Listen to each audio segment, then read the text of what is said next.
Hello, my name is Wolfgang Carstens, and welcome to Poets Underground, a poetry show that celebrates and showcases the best and the brightest authors currently working the marrow of contemporary poetry. My guest tonight, joining us live from Erie, Pennsylvania, is Mr. Matthew Borczon. Mr. Borczon's books include A Clock of Human Bones, Battle Lines, and Ghost Train. Mr. Borczon, how you doing tonight, my friend? All right, how's it going? It's nice to see you. It is. You know what? And as a veteran, a war veteran, on the eve of Veterans Day, I must congratulate you, sir. Thank you so much for all you've done, all you do, and for everyone like you. Well, thank you. I appreciate that. It's a pleasure and an honor. Now, you know, I'm gonna jump right in here. So, according to your most recent biography, you went to Afghanistan in 2010, where you worked with over 2,300 soldiers. You came back in 2012, and you were diagnosed with post-traumatic stress disorder. So, you know, when you came back, and then you decided to use poetry as therapy, you fired off these 3 books. I wanted to ask you, prior to 2012, were you writing? Oh, you know, not so much poetry. I mean, I did that a lot when I was a lot younger, teens, 20s. And then, I was writing songs. I always read. I always really enjoyed it, but I wasn't really writing. And even when I came back, I think actually pre-deployment, I had written 1 or 2 things, but they were like, just my wife, And when I came back, it didn't start right away. I was home almost 5 years. I mean, I started trying to figure it out because I had a therapist that used to sit me down and say, tell a story to someone today. Because he would say, well, what do you want to talk about? I'd say nothing, And he would say, you've got to figure out how to tell a story. I couldn't really find anyone to tell it. So I just wrote the first one. And all this writing is really only about 1.5 years old. Wow. So in a sense, writing about the war has actually helped you find your own unique voice.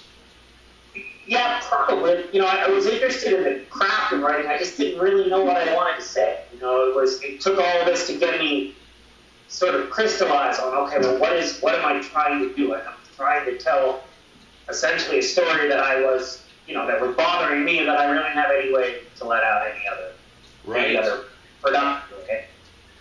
Right. So, you describe post-traumatic stress disorder as a cup that can never be unfilled. You can never pour it out. There's always more coming in and coming in and coming in. So, in your writing, has it helped you? Like, has it helped you work through these stories and these memories and these dreams? Yeah, I hope it doesn't make them go away. Maybe it does for the day. I mean, that's kind of what I mean. I get up almost every day and I go, let's dump this back out and look at it. And then maybe that day I get pretty functional. I'll go to sleep, I'll wake up tomorrow and I get to start hoping again. It's kind of just so yeah, it does. A therapist told me once, tell the story until you're tired of listening to it. And maybe your subconscious will be tired of it. So that's kind of what I'm working towards, I hope. Right. So your style, which is very reminiscent of the late, great Todd Moore. You two are the only people I've ever actually read who has that smashed up, claustrophobic, like the words are coming too fast out of the page. And I just wanted to ask you, how did that style develop for you? Which works brilliantly, by the way. Like, I mean, it's even more so for your stuff than any other stuff, because it's like just pushing and pushing and pushing, and it has like this manic energy all of its own, and then you get to the end and there's like zero resolution. It works really well, and I'm just really curious how that developed for you. I probably had seen it, and I was aware of it for a little bit. And it's funny that you say that, because my brother would actually have done stuff, told me that too. He gave me the first stuff to read. This was after I was kind of writing it. I mean, I guess I had seen 1 or 2 of them, but after I started writing it, he said, hey, have you read this guy? He gave me this small chapbook that he had of his. And he said, this is a little like that. And I went, oh, yeah, it kind of is. For me, it's just sort of a myth, a lot of things. I'm really interested in how many words can leave out, which is really not sort of the opposite of poetry in some ways, I guess. Right. When I sat down, I was just trying, I'm always trying to push back everything but the truth, Right.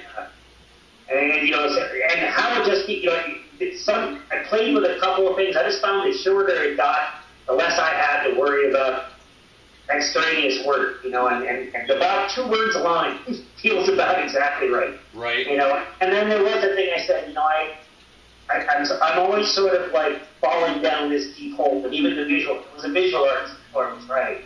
There was a visual to it that sort of suited me looking at these little skinny columns. But it's funny, I said this last night, I went to a reading last night. There was a bunch of college kids. I was talking to some girl about something she'd written, and I was trying to tell her where I thought she might cut it off in the thing she'd written. And it's like I said to her, I said, look, you lead them to the edge, and hopefully you make them jump off by themselves. And that's sort of what I'm trying to do. All of that is like, I want to lead a person right to the edge, but in the end I want them to step off the cliff. I don't want to have to push it. Right. Well, your work is pared to the bone. Everything there is just what is absolutely necessary, and I respect that in writing. That's the type of writing that I gravitate towards, for sure. Now, you approach, it's very strange. I'm trying to think of the question. War has given you this laser focus. It's enabled you to get into that one subject, that one detail, and just absolutely go straight to the heart of it. Are there any other subjects that do that for you, like the post-traumatic stress disorder? Any other subjects or themes that move you like that? Well, I sort of now try to do that with everything. The war stuff is something I almost have to get out of the way to write other stuff. But I feel that way about the city I live in. I feel that about love poetry. Not that I write a ton of it. But, when I do, it's the way I write about my kids. I love other people's stories, too. Battle Lines is not just my post-traumatic stress. It's every story from guys I was in therapy with, families of people who served. It's all the stuff I've heard since I came home, because I think I understand their story. Right. So, I think I can write that way about anything. But like I said, the war stuff just kind of comes out first, almost on a daily basis. I get up and I go, let's empty this cup so I can write what else I'm going to write about. Right. So are you a sit in front of the computer type writer, or are you someone where it's already written in your head before it hits the page? I'm a carry around a notebook right on the back of an envelope. I write a lot on my clock. I get up in the morning. Well, I'm up early. I don't sleep a lot. So normally my morning routine is actually in a gym by about 5:30 in the morning. By the time I come home from the gym, I have it in my head. I get my kids rounded up. I take 4 kids to 3 different schools. I get out in the car and for them, and in that time I'll write it long. Then when I type it, is the patient gets, and then usually I have a little file, I send it in, have a couple people I show it to on a regular basis, and then from there it might get into the rewrite something. But I try just to do it to move on to the next one as fast as I can. Right. So let me ask you this. What do you hope readers take away from your books and from your work? Well, right now sometimes I'm just trying to give voice to traditionally military people don't always want to talk about you. Particularly not, and I don't know about Claire, but I'm still in the military. I'm still in the reserve, and that's not normally something you see. People, when they finally step up and admit they have this, is usually around the end of their career. I kind of didn't have a choice. I melted down in front of a lot of military people first started coming around. And fortunately, they were supportive. They took a look at it and said, that's fine. Never acted like that before. So it sort of encouraged me to stay. But I do know that I don't find them talking about the experience is, then I kind of want them to know that the stories are interesting, but I'm always trying to work towards hoping skewing it. It's not always there yet. Often I can only write about it from where I sit right now. But the trajectory for me last year really went from I'm sure I'm dead to I think I'm dead to I feel dead. I hope eventually it becomes I used to be dead. Right. I hope I'm moving in a positive direction. It may not look like it a lot of my first stuff, but it's the direction I'm trying to go. Right. Well, geez, man, it's like you've stood closer to death than most people, could have ever dreamed. I mean, you've sat with death, you've ate with death, you've shared bread with death, you've slept with death, you've dreamed about death. And going back to what you just said, how has that perspective changed you and influenced your work and influenced your perspective on the human condition? Well, it changes your relationship to everything. I didn't even notice it a lot at first, but after about 2 years that I got home and my father died, that was a very different experience. It made it harder and it made it easier. I knew exactly what to do. My dad had been sick a long time, so his end sort of followed a rather late trajectory, but he knew how to take care of it. So that made it better. But by the end, I didn't have a lot of faith in much else. There's always that struggle in it, and it does change your relationship. And it certainly changed the way I feel about the eventual length or not length of my own life, and other people's lives.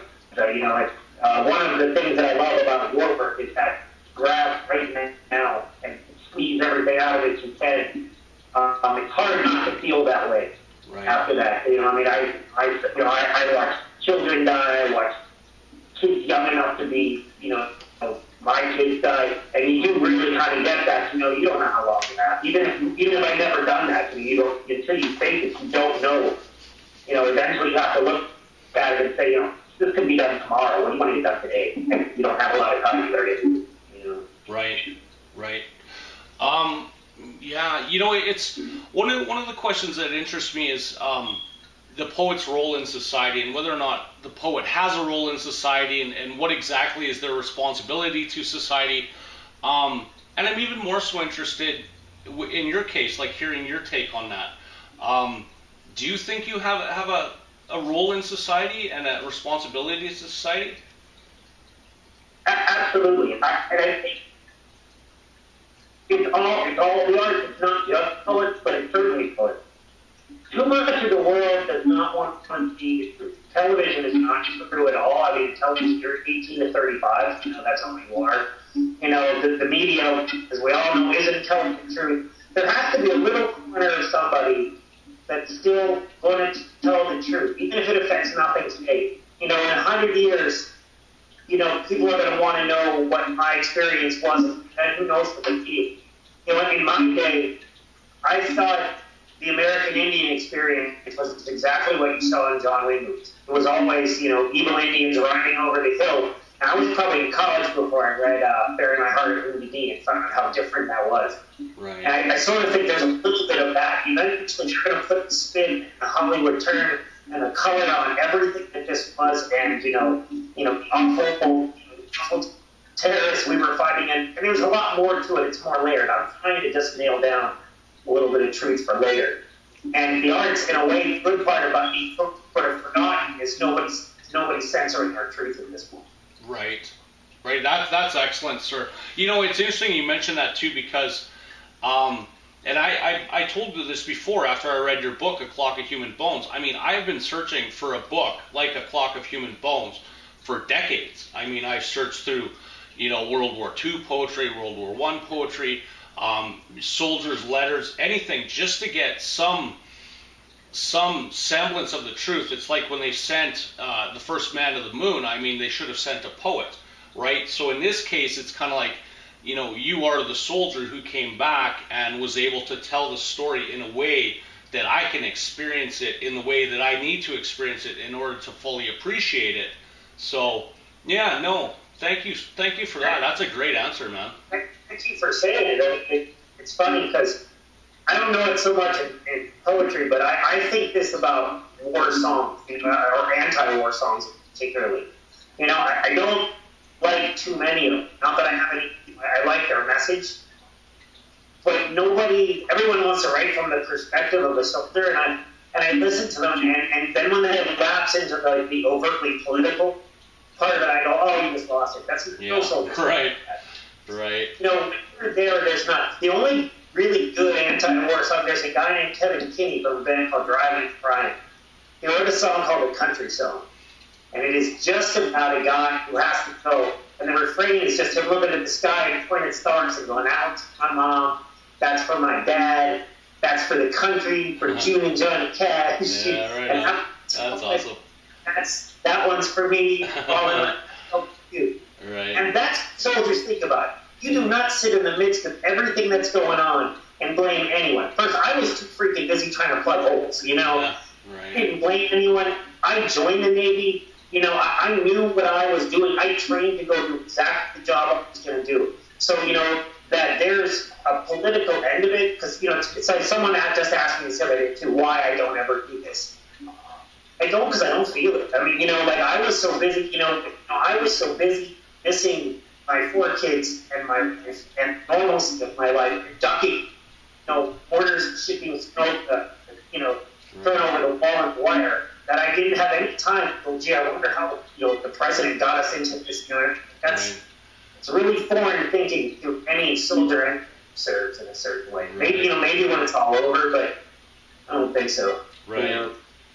I ask this of all my guests, and I'm going to ask it of you. Is there a seminal Matt Borczon poem, something that encapsulates everything you're trying to achieve? And if so, would you please read it for us? Sure, I'd be happy to read it for you right now. And it's kind of just about where I'm trying to get to. So it's called What Do I Want?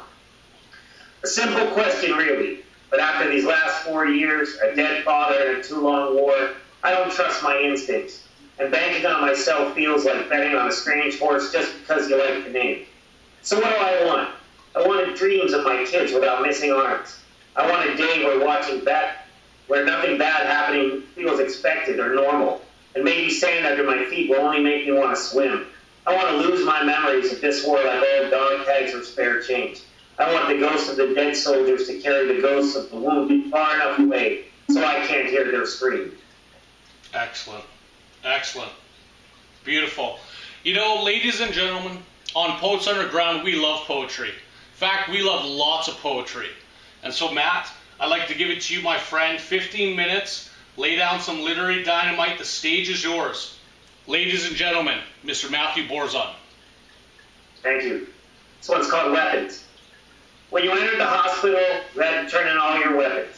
Your 9mm, your rifle, your aversion to blood, your distaste for suffering, your squeamish stomach, your faith in mankind, your love of children, your confidence in yourself, your peaceful dreams, your tolerance to loud noises, your good sense to run, and your hopes for the future. And in the end, they only give you back your gun. Excellent. This is a title from the poem from the book. It's called A Clock of Human Bone. I once spent a whole day looking for a severed leg we never accounted for. Now, some nights, I dream of finding it as part of a clock made of human bones, counting off times until the next war. This one's called Hazel. A child suffered for hours alone in our isolation room before he died, and all I remember is the exact color of the towel I wrapped its body in. I think somebody cried. I'm not sure if it was me.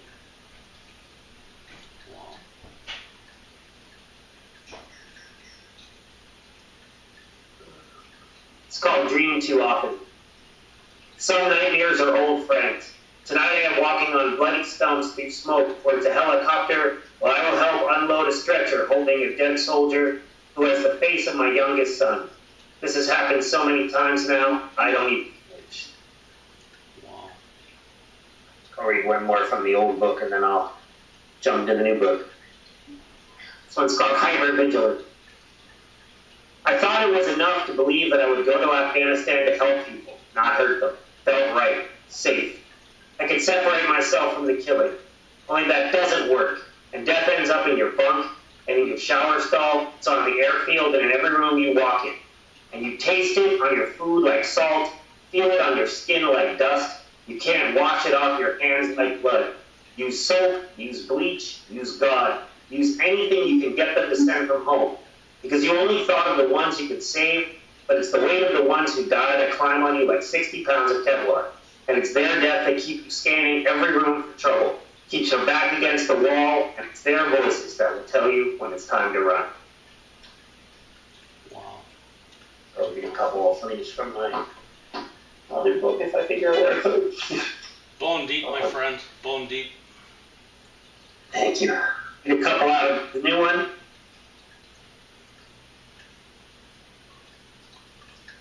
His neighbor had called the police over 240 times in 2 years to complain about noise, and it turned out that the vet had built a bunker in his living room, and fearing he would be caught with illegal weapons and thousands of rounds of ammunition, he decided to kill his neighbor, but then he shot himself through the head instead.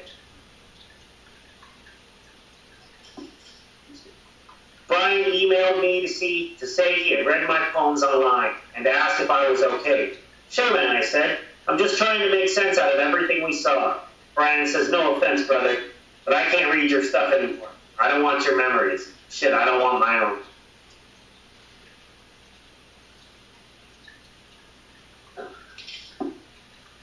Andy got a farming magazine sent in from England each month. Said it was his plan after the war. I need to put something in the ground that is not dead, he said.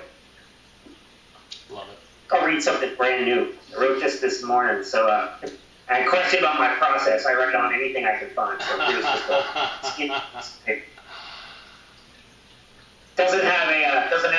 the it's untitled in a way, but it's just because the first line is inside. I heard the soldier tell his friend that Colin was blown to pieces, and we didn't pick them up. And I hadn't been in Afghanistan long enough to know which doctor to call to talk to him. But I had been there long enough to know that telling him he did everything he could will never sound like telling him enough.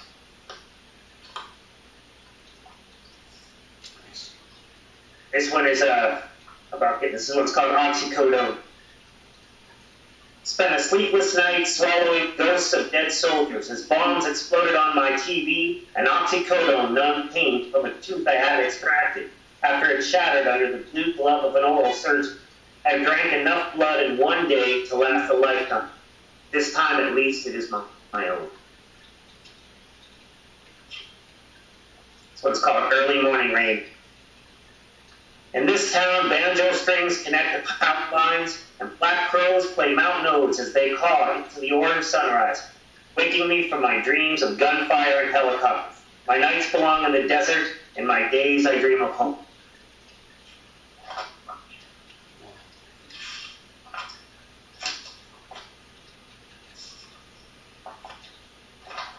This one's called, I have a whole series of ones about bad dreams. They just have numbers, so this is like the 20th one. Tonight, I held a British machine gun in my dreams, and I am outside, and my uniform feels new and not stiff from sweat and bleach as I march with a detail of soldiers off the base. All the while, I'm wishing I had tried harder back at Fort Jackson, shot with my eyes open, learned coordinates, memorized a 9-line to call a helicopter, something, anything I could have used back in Helmont or now, in this nightmare, or I will die again tonight, taking everyone with me.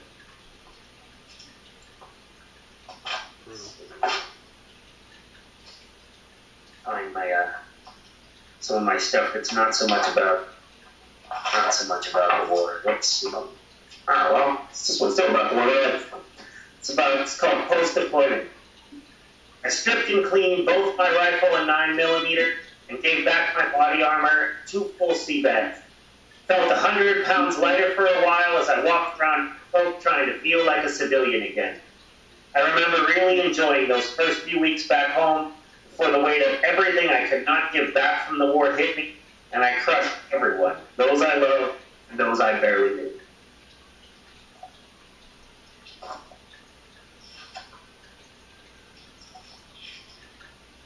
one's called Who Am I? It's an answer to a question that therapists ask you all the time in these situations. Who am I? What good is there in bleeding all over everyone? These stories of amputated women and broken soldiers. Who am I to spend these nightmares outside of my own head?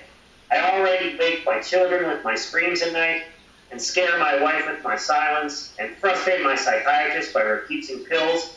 So who am I to speak about things a man should want to forget?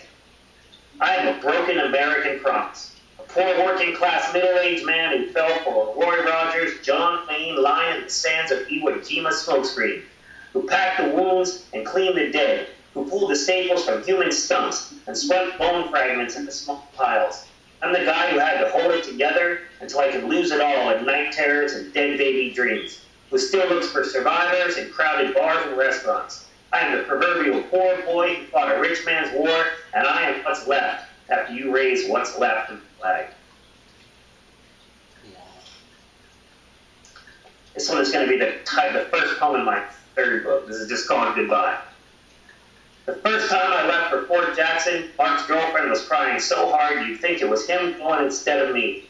And I remember you were pissed that she was there since we left the kids at home. So I could just leave fast, break clean, hopefully be on the plane before reality set in. But instead she cried like a baby, or the manic depressive she was, while I shifted uncomfortably from foot to foot, not sure what to say to you and less sure about what you should say to me. Goodbye seemed too thin, but now I wish I would have said it, considering how much I've never made it home.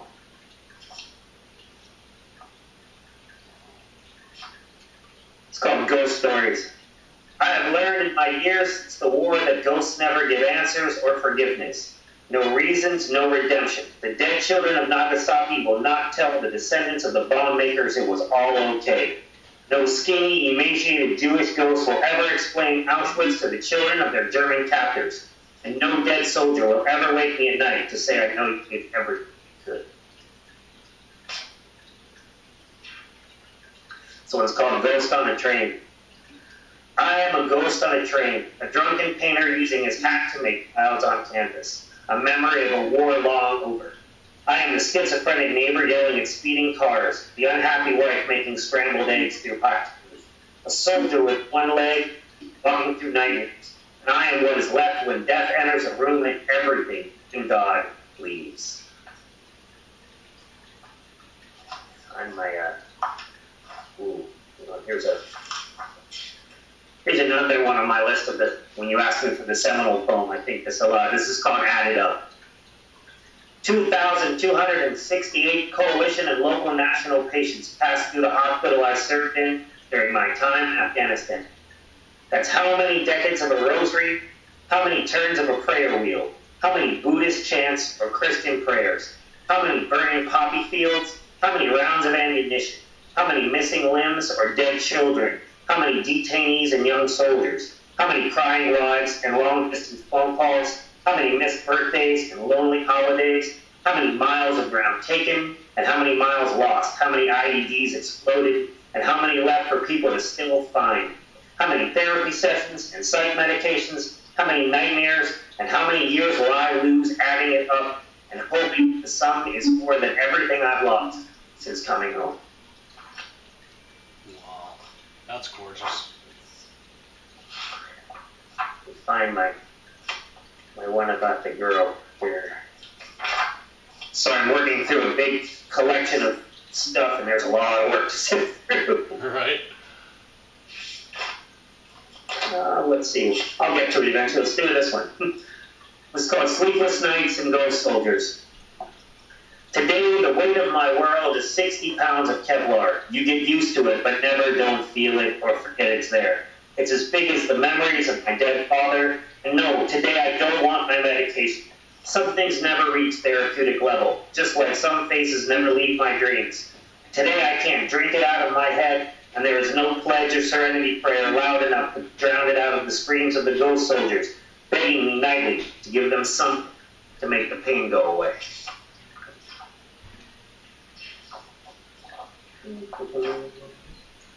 Should have marked these, huh?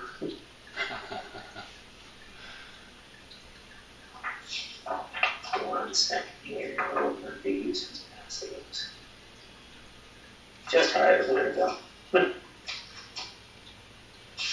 Sorry for the complicated pause. Yeah, no worries, man. Actually, I think it's quite fitting. It's just good to take a breath in between these. Yeah. Well, it's overwhelming. Like, it's overwhelming, yes. And when you speak about your post-traumatic stress disorder as a cup that can never be emptied, for most people, man, I mean, problems are, paying the bills on time. They're, the kids getting bullied at school. I mean, they're big and they're overwhelming in their own way. But the stuff that you're reading tonight, my friend, I mean, it's overwhelming. Like I say, this is the book I've been waiting for. Well, I appreciate that. Unfortunately, I've got all that other stuff to deal with, too. Yeah. And I wish that anything I had done would keep them from bullying my kids. Right. But I think we all have kind of the same thing. Well, you talk about how you need to work through this before you can even get to the other stuff. So when you wake up in the morning, it's there. It's like madness. It's like on your brain, in your mind, on your tongue, and you need to sit down and you have to deal with that on a daily basis. Yeah, I mean, I often get up and say, and just sort of think, get it out now. Sit down, get it out of your head, and then you can move on and, figure out how to get the kids to school on time. Right, right. Well, here's one that's not about the war. This is, I think I'd say, I am sort of a freak magnet. I mean, if I'm out somewhere, they make their way and attach themselves to me whether I want them to or not. So this is a poem I wrote on something that actually happened. This is called True Believer. She was a rockabilly girl with cool boots and red hair. Her eyes were pinwheels, and I think it was because I made eye contact as she sat down at my table in the coffee shop. I was alone and had wanted it that way. She dumped out her purse across my table, a pile of rusty springs, a bird skull, and assorted animal bones, costume jewelry, and at least 4 Catholic rosaries. She stared at all of it and said, "You can see it, can't you? You can see how serious I am, that this is the stuff you need. You really need to get clean.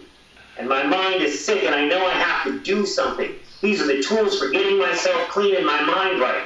My mind is sick, and I have to live with it, have to sleep with it, but I don't have to let it fuck me. Don't have to let it own me. I don't have to eat with it. You know, don't you? You can see it, can't you? Can't you? Can't you?" She looks for the first time into my surprised face and sees that I don't know.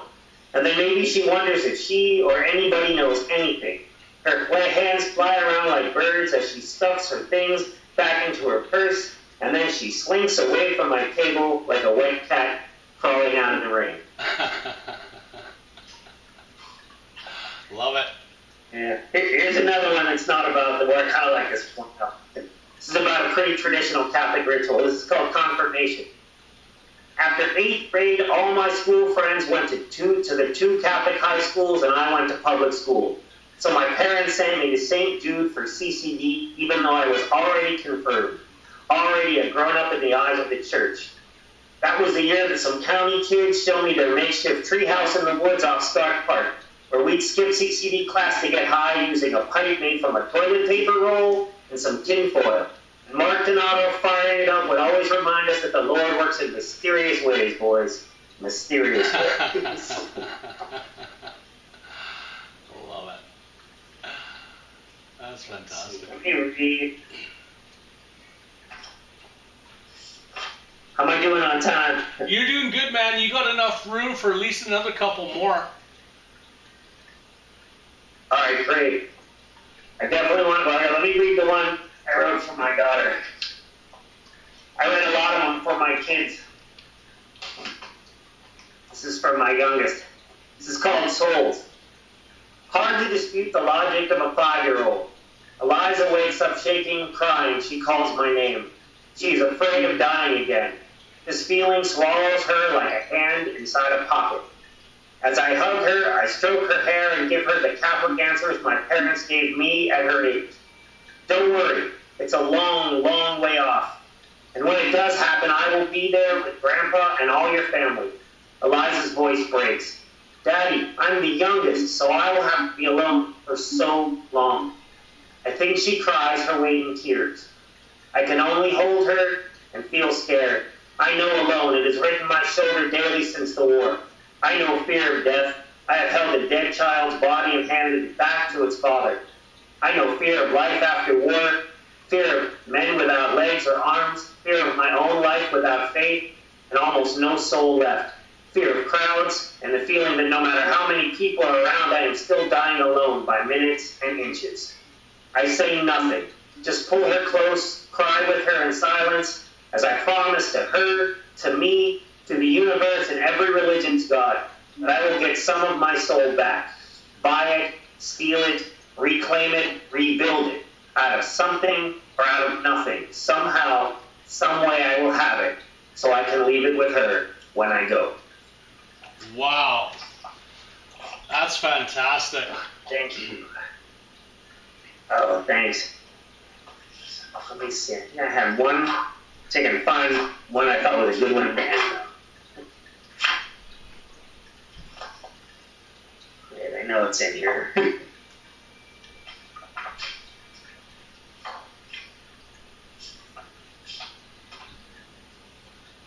Alright, here's one I kind of like. This is just called Maintenance. I'm tending the graves again tonight, cleaning sand off stones with a hand broom and a yard of crosses with no names. And I'm checking equipment tonight, 872 suction pumps and drip poles serviced nightly for the ghosts of the dead. And I'm writing letters for the wounded tonight, using words I don't know to describe things no one should see for soldiers without eyes or hands. And I'm serving meals to Marines too weak to eat again tonight, hoping to get enough inside so they can rejoin their units in time to attack my dreams. Wow. Brutal. You know, that's absolutely fantastic, man. Ladies and gentlemen, Mr. Matt Borczon, I tell you, my friend, this has been fantastic. I would absolutely love to have you back on again, man.